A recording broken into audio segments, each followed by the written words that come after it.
You know that feeling, right? When you're so totally absorbed in what you're doing that hours just melt away and feel like minutes. It's that feeling of being completely in the zone, where everything you do is effortless and it all just clicks.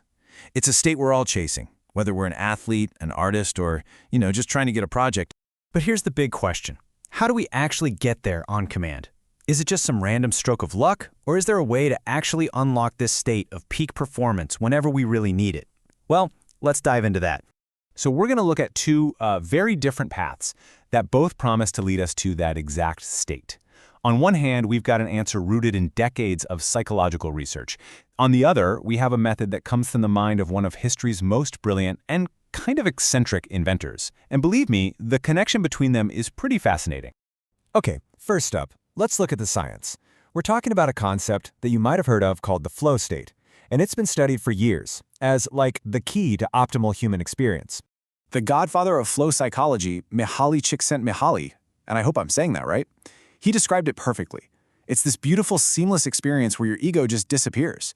You're not thinking about yourself, you're not judging yourself, you're just doing. It's like playing jazz. So, what is it really? Well, flow is a state of complete and total immersion.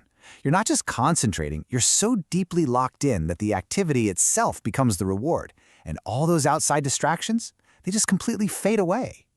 And what's really cool is how these characteristics all build on each other. See, you need that intense concentration, but you need it on a task with super clear goals.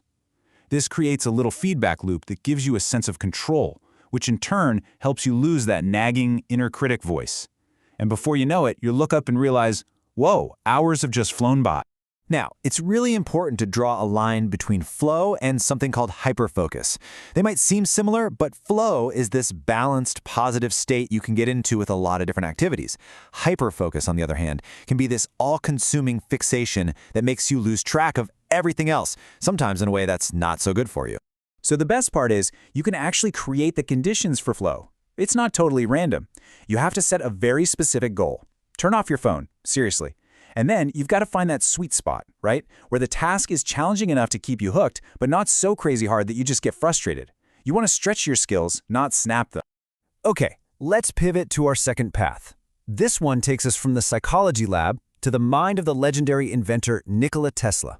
We're talking about the 3-6-9 method, a system all about focusing your intention. Tesla was famously, let's just say, obsessed with the numbers 3, 6, and 9. He believed they were fundamental to the entire universe's energy and vibration. And this very quote is the whole foundation for the manifestation method that's named after him. So the method kicks off in the morning. The very first thing you do when you wake up is you write down your specific goal, your affirmation, 3 times. The whole idea here is to plant the seed of your intention for the day to really set the tone. Then, sometime in the afternoon, you reinforce it. You write that exact same affirmation 6 more times. This step is all about keeping that goal right at the front of your mind, preventing your focus from getting scattered as the day gets busy. And finally, right before you go to sleep, you write it 9 more times. This last step is all about imprinting that desire onto your subconscious mind, which is thought to be most open and receptive right as you're about to drift off to sleep. So in practice, it's a simple but really disciplined ritual. You pick one specific thing you want, frame it as if it's already happened, and then you just follow that 3-6-9 pattern. But the secret sauce, according to everyone who does this, isn't just mindlessly writing the words. It's about feeling the emotion of having it as you write, and then, and this is the hard part, letting go. Trusting that you've set your intention in motion.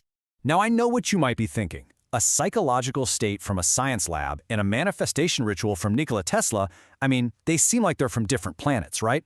But if you look under the hood, if you really examine the psychological engine that's driving both of them, you start to see a really powerful connection. And this table just lays it all out perfectly. Look at this. Both systems are built on the exact same foundation. Flow requires clear goals. The 3-6-9 method starts with a clear affirmation. Flow demands intense, undivided focus. The 3-6-9 method uses daily repetition to lock in that focus.